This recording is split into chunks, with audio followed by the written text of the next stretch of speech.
All right, Steph.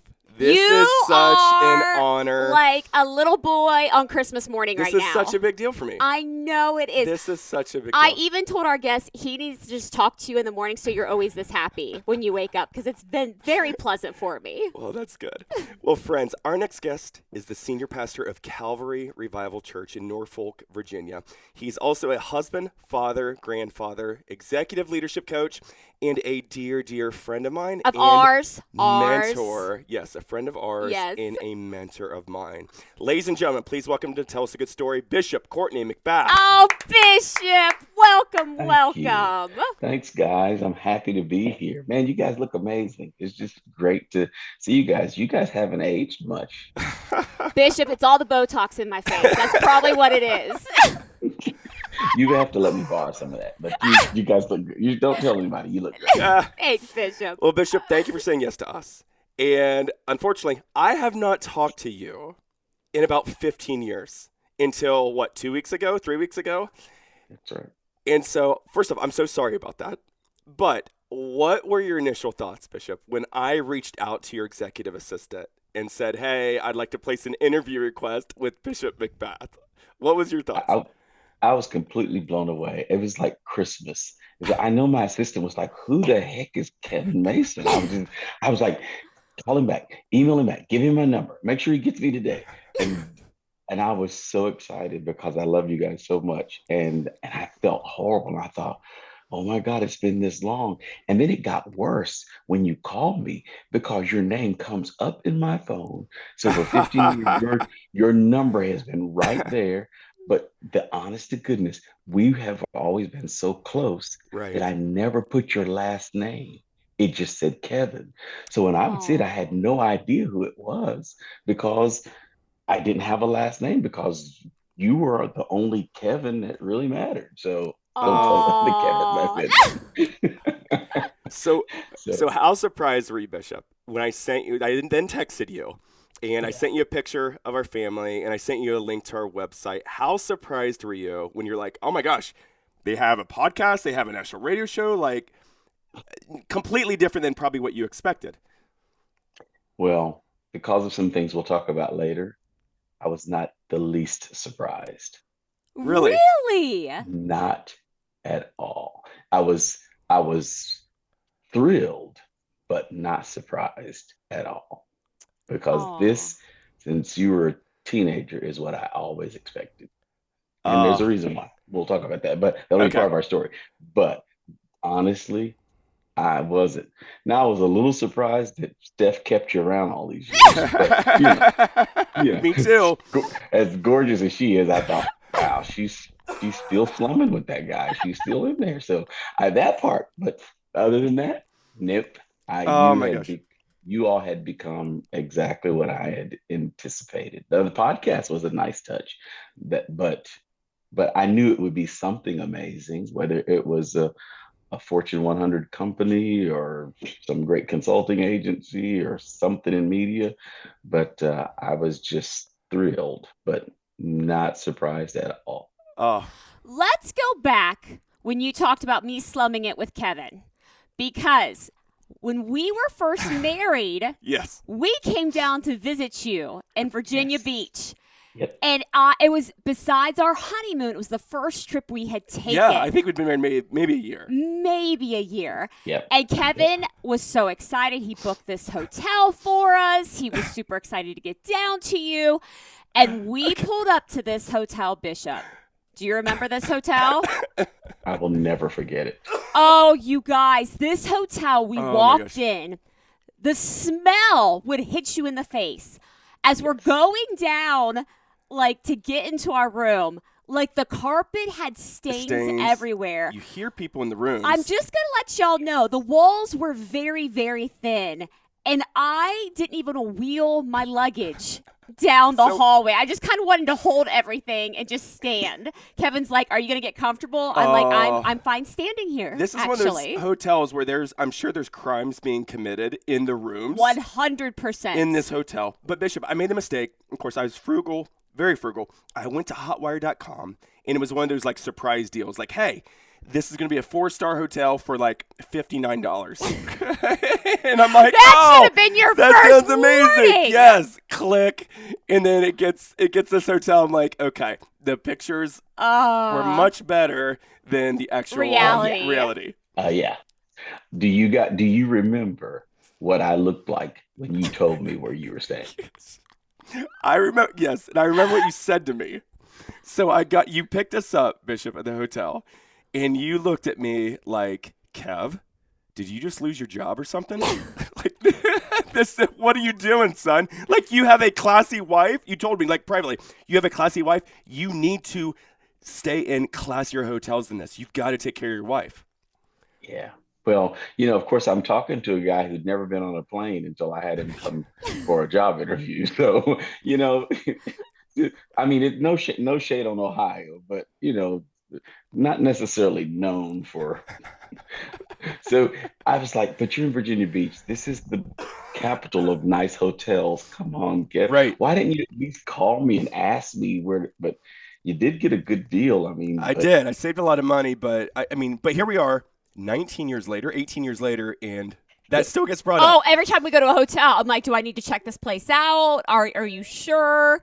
But he's been so much better, Bishop, so that's good. Yeah. So I did ask too, Steph. He told me he had improved greatly. So much better. Okay, so Bishop, for listeners, I feel like I need to give context about our relationship here, okay? And you can kind of fill in the gaps. So, listeners, for a lot of you, you know that I grew up a pastor's kid.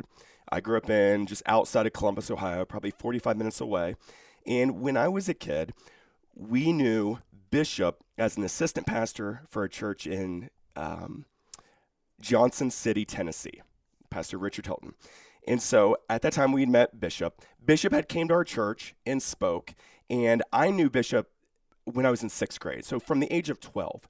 And for some reason, and I was thinking about this earlier, Bishop, for some reason, this man connected with me as a 6th grader, right? Like he saw me, I'm out in the country, middle of Ohio, this very naive white kid. And for some reason, you connect with me and you made it like a mission to stay in touch with me through high school and really through college, which was a huge, huge blessing to me. So that's really how we met. And you became a mentor to me, at a very young age. Yeah, and I still remember that. I remember going to your football games. Yes. It's crazy. The connection that we had was just unreal. And, I remember us having this conversation. And, back then, every pastor, you kind of wanted his son to be a pastor. Right. To kind of follow in his footsteps. And, especially if he had a son, not so much if he had a daughter, it's a little sexist, but, but we've changed. My daughter and son-in-law are becoming our pastors after I'm done. But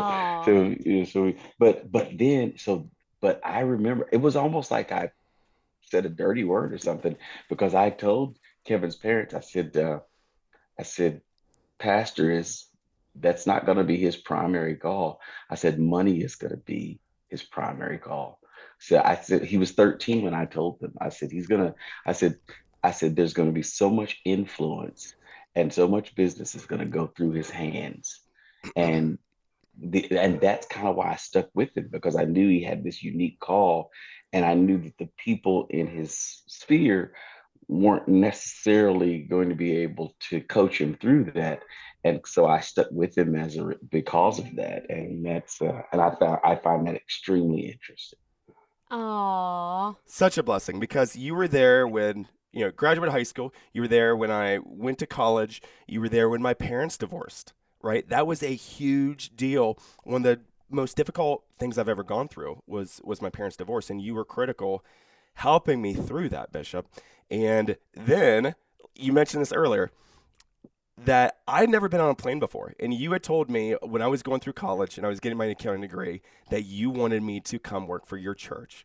And you actually had your staff interview me. You flew me out to Norfolk, Virginia Beach, and had your staff interview me. That was the first time I'd ever been on an airplane at age 22. I didn't know what I was doing. And I remember you saying, hey, do you even have luggage? I didn't even have any luggage to go on a plane. So you sent me luggage, Bishop. And I Are you still, serious? yes, I still have that today. I still use that luggage. It's like the perfect size for like the overhead compartment and stuff.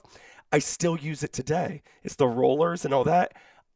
Again, like you made sure even that detail that I was taken care of. And I can't thank you enough. So, of course, that's the first time. And thankfully, I didn't miss any flights.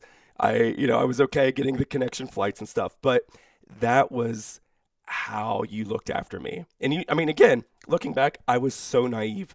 I was so incredibly naive about life, about everything, and you really helped me through that. To the point, Did go ahead, Bishop? I was going to ask you, did you ever share? How long did it take you to tell Steph about the email conversation that we had about you asking her to marry you? I don't know. I don't know when that came up, but why don't you share, Steph, the story of meeting Bishop the first time, and I'll finish it with that story. Meeting Bishop For the first time in in Cincinnati. Cincinnati. Oh, so okay. Oh yeah. So Kevin's like, babe, you gotta meet, or he probably didn't call me babe. He's like, Steph, you need to meet a dear friend of mine. His name's Bishop McBath, and he's speaking down in Cincinnati. And we had been dating for almost 2 years at this point. Yes. So he's like, he means so much to me. Would you come? Well, anytime that you wanted to spend quality time with me, I was like all about it. And I'd heard so many wonderful things about you, Bishop. So I was like, absolutely, I would love to meet him. So we went down, and was it a revival? I think or he had a convention that he was speaking at, a conference. Yeah. And it was just so amazing just to meet you, to squeeze you, to hug you, and just to see the man that really made an impact on Kevin's life. So we had breakfast with you. We went to the conference that you were speaking at. You let me stay with you in your hotel room. So you had like a suite, and I stayed in your suite with you. And then Steph, I think, stayed with a friend down in Cincinnati. So again, very, very kind. And then we had breakfast. So at that point, Bishop, I was struggling on whether or not I even wanted to get married, because I had just gone through this incredibly hurtful experience with my parents and divorce. And so I remember I was praying one time driving to Steph's apartment, and I was like, okay, God, like I need a sign.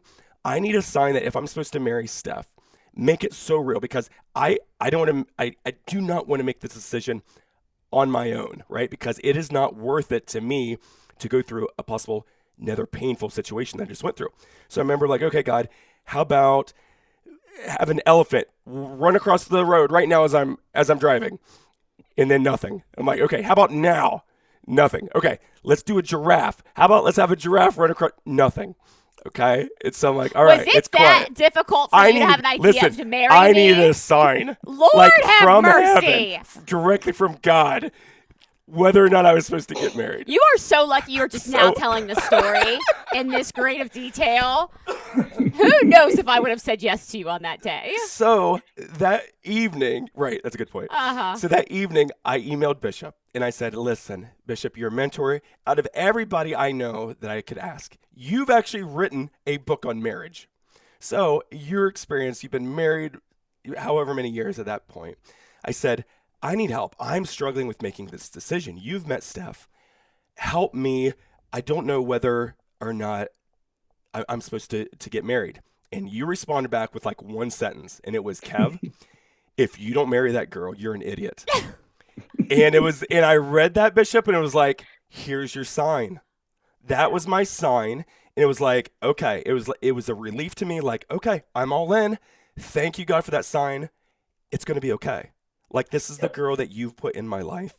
And it took you helping me, like, in a very direct way. Hey, don't be stupid. Marry that girl. So thank you. And that was the muted version of my response. that was adjusted, because I was like, this boy has lost his mind. What is wrong with him? I'm going to Ohio. This is crazy. And I thought, well, let me try this first, and maybe this will be enough to shake him up. And I remember to this day telling you, Kev, if you don't do this, you're a complete idiot. Marry the girl before she figures it out.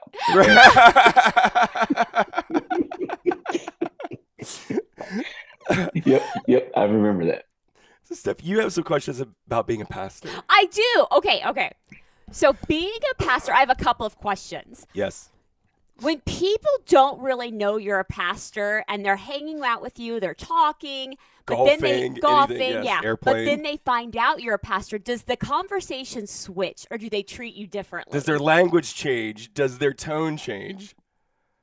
Well, if it's a golf course, they keep cussing. They just apologize every time, which that drives me bananas. I'm like, gosh, really? I said, can we not do that?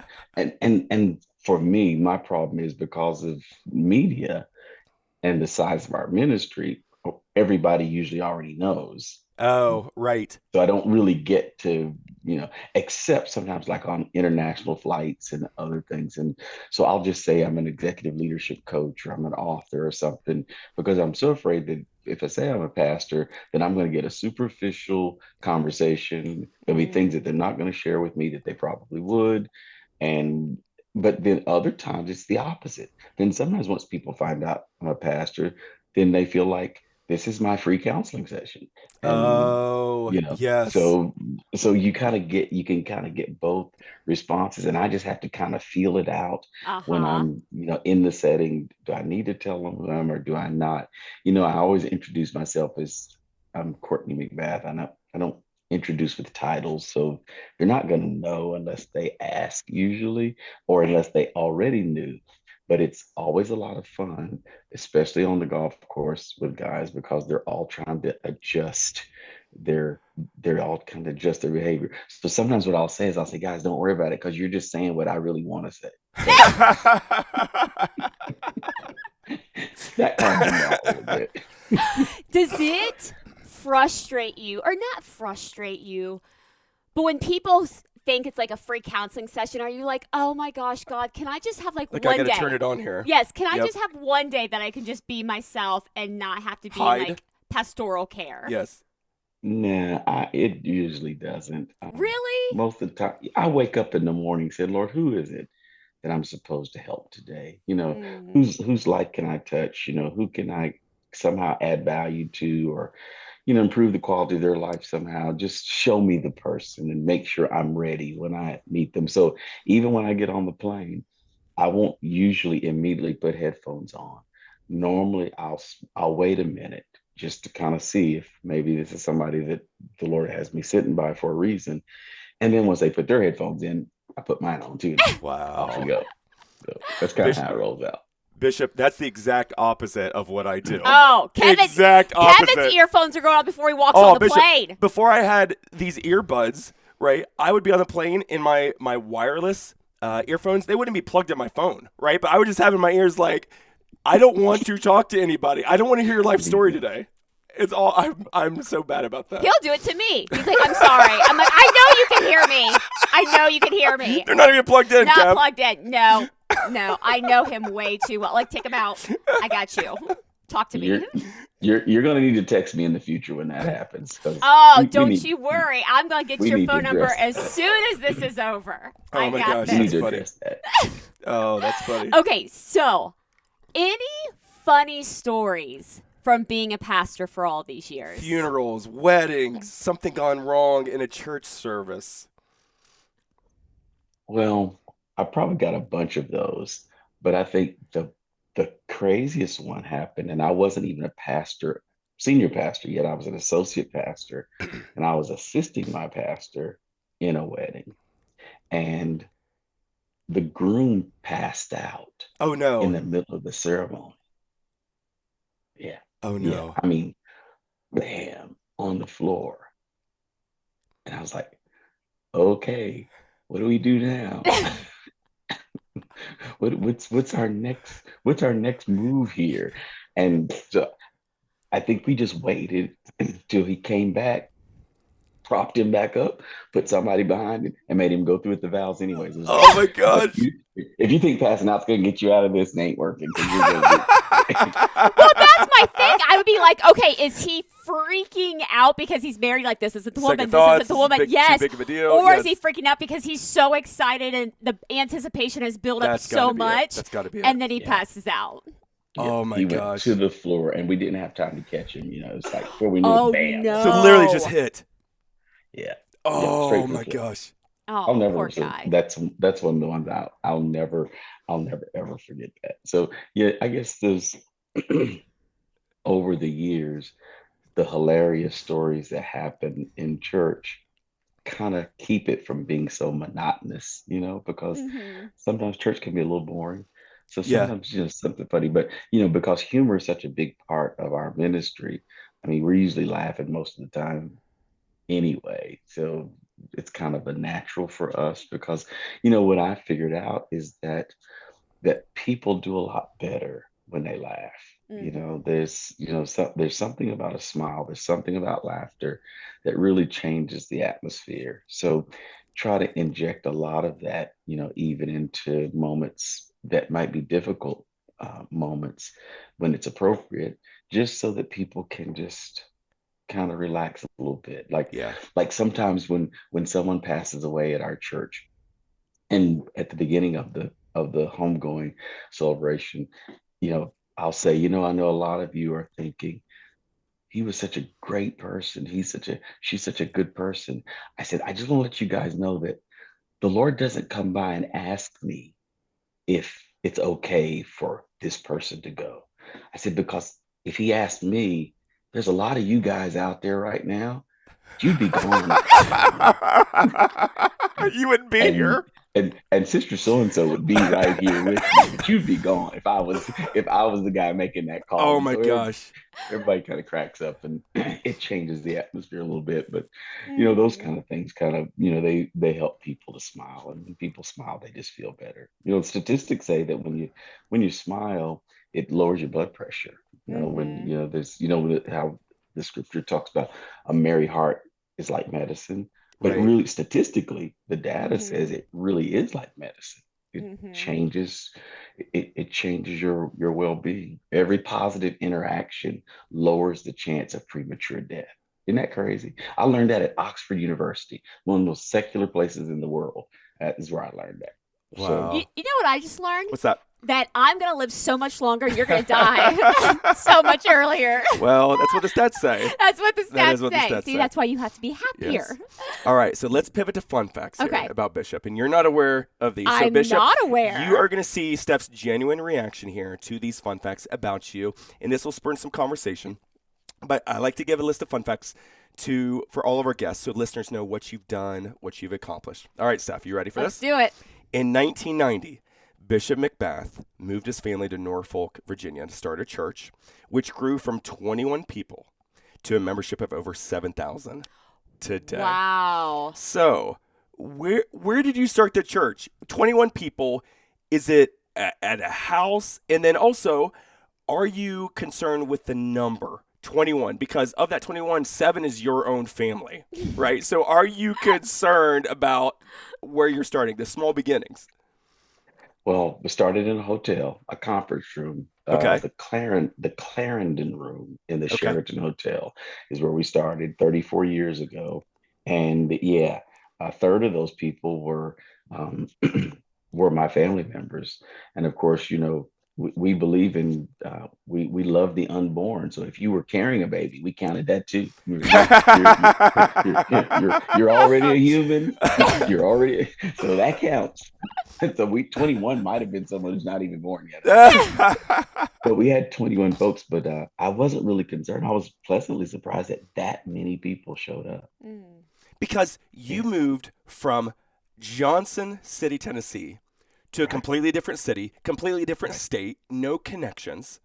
right. So, like, how does that work? Like, marketing, are you just going out? Are you doing outreach programs to get people in? How does that work when you're starting a church from a ground up? Well, not only that, are you when you're getting 21 people, are you like, God, was this where you told me to And I go? hope there's a I'm millionaire within this hoping that 21 this is people. exactly where God wanted me to Yes. go. So how does that work? Well, the crazy thing is, I freaked out because when I got to the hotel, I realized that people would have to actually pay to park, and I'm like, Oh, to get there. Oh, I'm like, no. nobody's coming. This is crazy. Nobody's coming. And so when 21 people showed up, including my family, I was actually pretty thrilled with that. Now, with marketing and promotion, I think I became the poster child for word of mouth Mm-hmm. marketing. Yeah. because that's really what happened. People just started telling people. Now, I was on the radio Okay. every day on a gospel station, even before I moved. Okay. So there were people who heard that. But I mean, you guys know that that kind of cold marketing, cold calls don't necessarily It's a limited bring in a return. lot of people. Yeah. Yeah, the return is somewhat limited. So did that. And then, but I got there and people just started talking. I mean, it was the right time to get there. And people started talking, family started coming. And I was probably more shocked than anybody that within about 2 months, we were at 100 people. And within 9 months, we were at 300 people. Within 24 months, we were bumping up at 1,500 people. Oh my gosh. Wow. Yeah, I was really tired. I mean, I'm a kid from Tennessee. I'm like, what the heck is going on? And people were like, how do you even lead this? I said, I said, I'm kind of like the little boy with the really big dog, and the guy says, how do you get the dog to go where you want him to go? It says, I just find out where he wants to go and follow it. And that's kind of what I was doing because it was bigger than anything that I had ever been a part of. So, and it Wow. grew super fast, and God was really gracious to us, and very thankful for His love for us in that, and the opportunity to see a lot of people change their quality of life as a result. Were you having so many pinch me moments those first 2 years? Yeah, I was, Steph. I was having pinch me moments, and I was having, I guess, moments of crisis because I really didn't know how to. What do I do with all this? Right. How do I, so I just said, hey, I'll just stick to the basics. Let's Hmm. just do the fundamentals. Let's just love people and tell the truth and keep loving people and let it go from there. So that's kind of Hmm. what we did. Oh, all right, Steph. Fun fact number 2. Bishop McBath graduated from MIT, the Massachusetts Institute of Technology, went on to work in architectural engineering for an architectural engineering firm and 2 other Fortune 500 companies before becoming a pastor. What? Yes. So, Wait. So what? Like, was your ACT, SAT scores like oh, just off the charts? I mean, that is I did. I elite, did Bishop. okay. I did okay. Yeah, I did okay. Okay, So, don't be humble. Don't be humble. Brag. Time to brag. It's time to brag, Bishop. He- Well, back then the scores were a little different. I mean, I was 1200s, which back then was pretty good. That's Yeah, crazy. it got me a National Merit Scholarship. So Really? yeah, Jeez. so I went Bishop, when I went to that's MIT. amazing. Did you always want to go to MIT? I didn't even know what it was. What? Beth, I was in the same country kind of church like your husband was. I was going to Bible college. That's what I was going to do. I was on my way to Bible college. And I started getting letters from Harvard, What? Princeton, Brown, Cornell, MIT, offered me money after I did my PSAT scores and got the National Merit Scholarship. I just started getting all these letters. So my guidance counselor said, hey, I know you feel called to ministry and you're going to Bible college and all. She said, but you think the Lord might be talking to you through some of these letters? So I get a letter from MIT and it says, watch this, guys. It says, we will bridge the gap between what it costs to go to school here and what your parents can pay. And I Wow. thought, and I thought, you guys obviously don't know what my parents Right, can right, pay. right. Yeah, because even back then it was $40,000, a Really? year, 40 years ago. Are you saying the 80s? Oh my Yeah, gosh. Oh this is my gosh. 1977. So you can imagine that was an exorbitant amount of money, but I felt like I was supposed to go. Uh-huh. I went up for a spring visit, got to share my faith with some folks. Felt like this is where I think I'm supposed to be. So get this, guys. This is the height of naivety and presumption. I only applied to one college.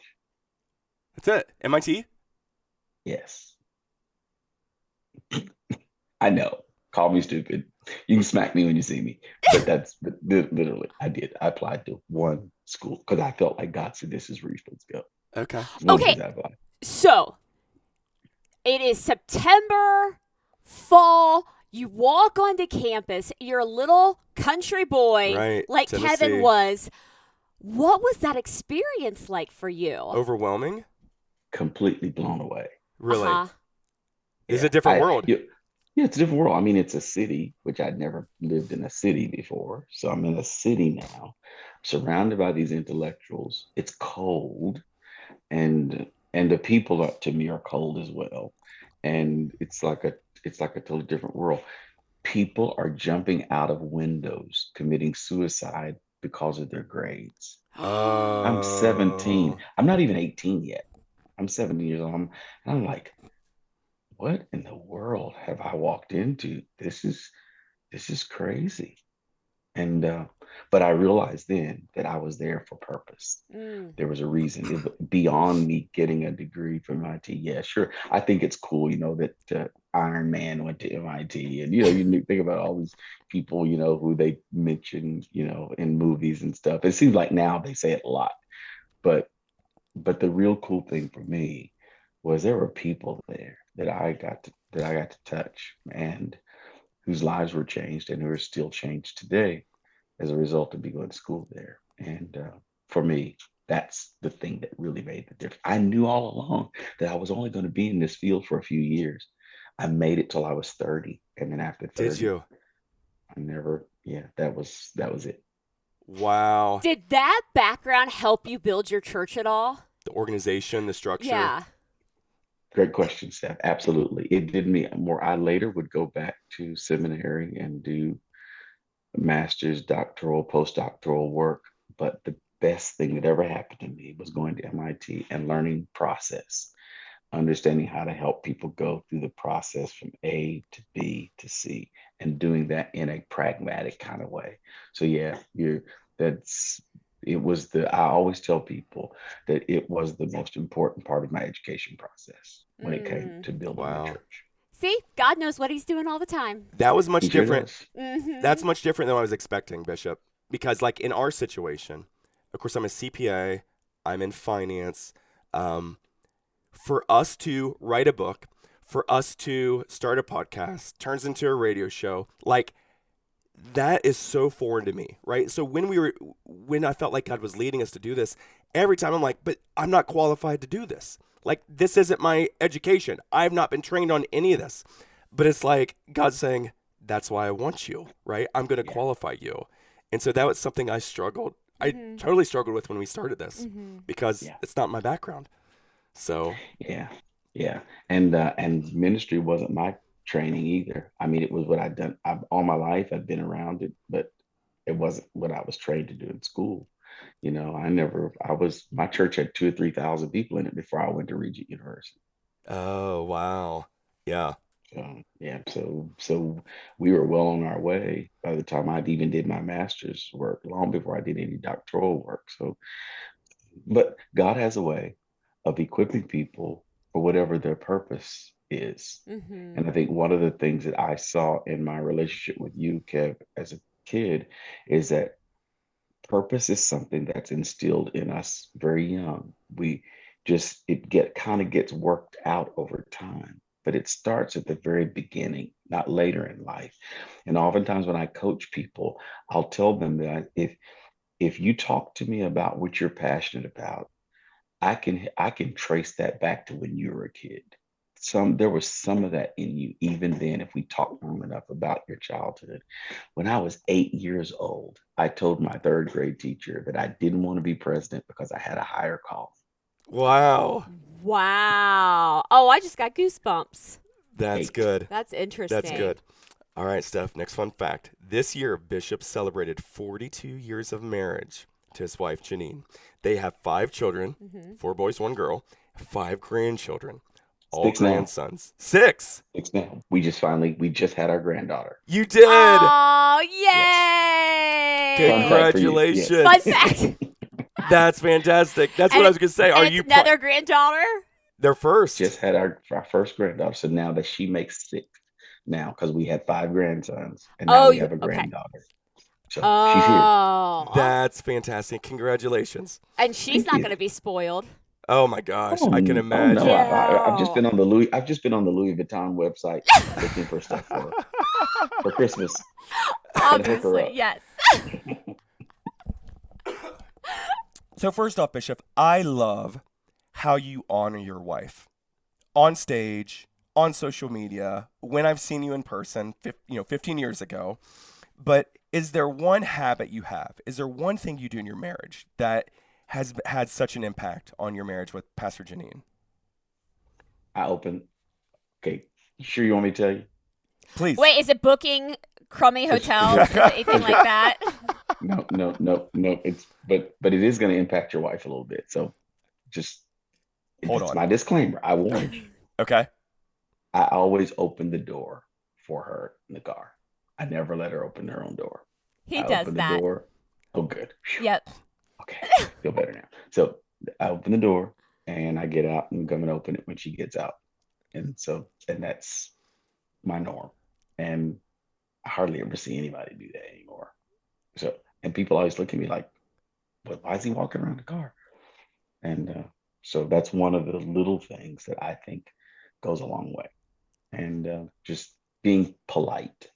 I think it honors people, honors spouses when you're just polite, when you say thank you and please and you're welcome, and open doors and those kind of things. I think goes a long way. So that's one of the Oh, ones that I like because I think if people do that kind of small stuff more often, it changed the world.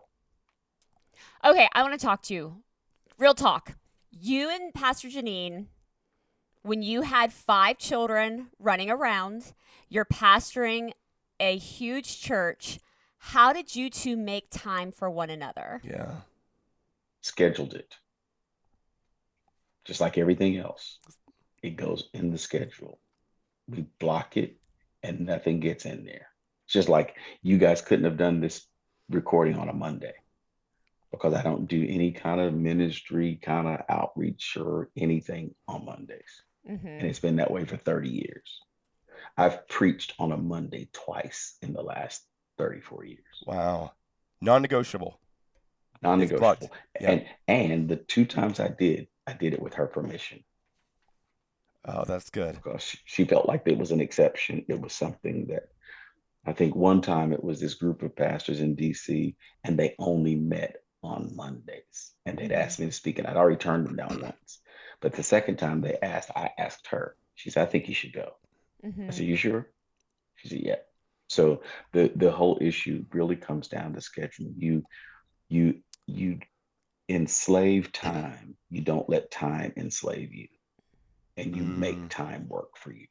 And stop complaining. I tell people, stop complaining about there's not enough hours in the day. If God put more hours in the day, we just waste more time. There's Mm-hmm. plenty of hours in the day. God created the day, said it's good, so it's good. So stop cursing what God made and use it properly and and schedule it. So Mm-hmm. that's kind of maybe a little more. That's a little more than you asked, but it's kind of how we made it. All Not right, always Steph. perfect, but we tried. All right, Steph, final fun fact. Bishop McBath recently started a leadership coaching service where he provides one-on-one leadership coaching and bi-weekly Zoom sessions with small groups as well. Mm-hmm. So, Bishop, can you tell us about your coaching leadership service that you started? Well, Kev, it's kind of a natural progression for me. And it's funny how when I think about our relationship, it's I now can see that I was called to do this long time ago because I was excited about talking to you one on one as I was preaching to your dad's whole church. I mean, I look forward to coming to Ohio because I got to see you, and Mm, so that was always kind of a thing in my heart. So now what's happened is after now 40 years of leadership, I'm able now to take folks from secular as well as um, sacred scenarios and sectors and talk to them about what it takes to get unstuck as a leader, what it takes to understand your real purpose and go for it, what it takes to properly define success, and then figure out a strategic plan to get you there. And yeah, I've got some stuff I've learned from books and school, and I'm getting ready to get hopefully the last degree I'll ever get. I'm getting ready to get in July. I'm getting ready to graduate again in next July. But most of what I tell people really comes from what I've watched and seen. I tell people that I can teach you a lot more from my failures than I can my successes. I've Mm. messed up enough to know how to do it right. What not to do. So Yeah. so that enables me then to take whether it's a CEO or a senior pastor or an attorney or a vice president of operations, different folks, and spend that time with them and help them keep moving along. Because here's what we figured out: most leaders don't need more information; they need encouragement and accountability. And so, as a coach, I provide for them what they can't get from the internet. They Mm. can get accountability and encouragement.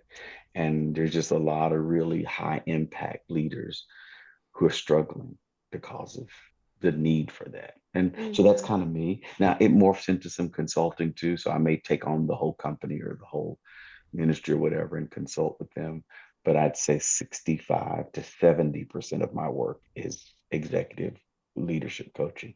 So, and it's my new job. So I'm finished as pastor next July. And my new job, well, one of them, I'm a baby boomer. So we retire from one job, we take four. Right. So, so one of my jobs will be leading this company, and super excited about that. It's growing too. Oh, So it's growing. It's like the church. It's growing a lot faster than I ever anticipated. So I'm just kind of along for the ride. Well, that's when you know God's hands on it, right? Yeah, yeah, When it yeah, takes off like that. yeah. And it's not always stuff I'm measuring how big it is, Mhm. but how much impact it has. There are a lot of great pastors and leaders who they don't lead big churches, but 80% of all the body of Christ Christians are in churches of 100 people or less. oh So the wow.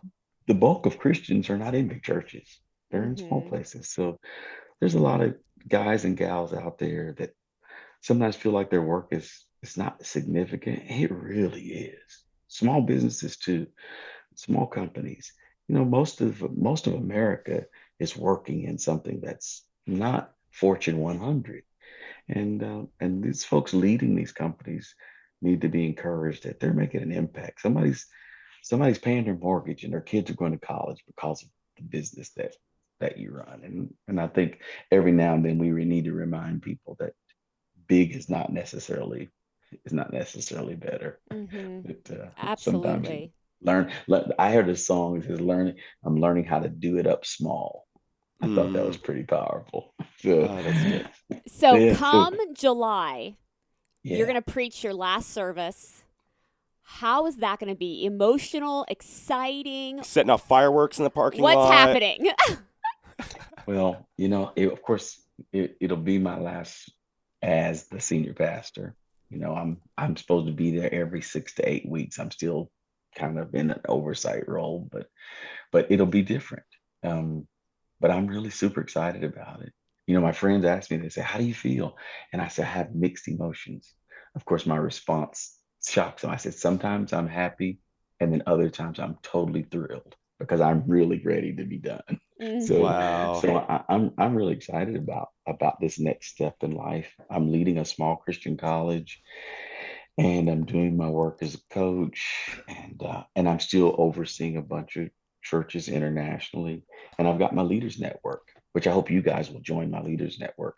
Leaders around the globe from 5 continents, and they're pretty cool, doing all kind of neat stuff. And I just spend some time with them every month, just kind of encourage them in their leadership process. And right now, we're getting ready for 2024. We're talking about new year, new you, and so we're having some fun now. So yeah, so that's Oh, that's kind of yes. who. And so I figure I got 20 more years to like go hard, So then I'll hit 85, and then I'll have to slow down a little bit, and maybe actually really retire. So that's kind of we'll see what happens.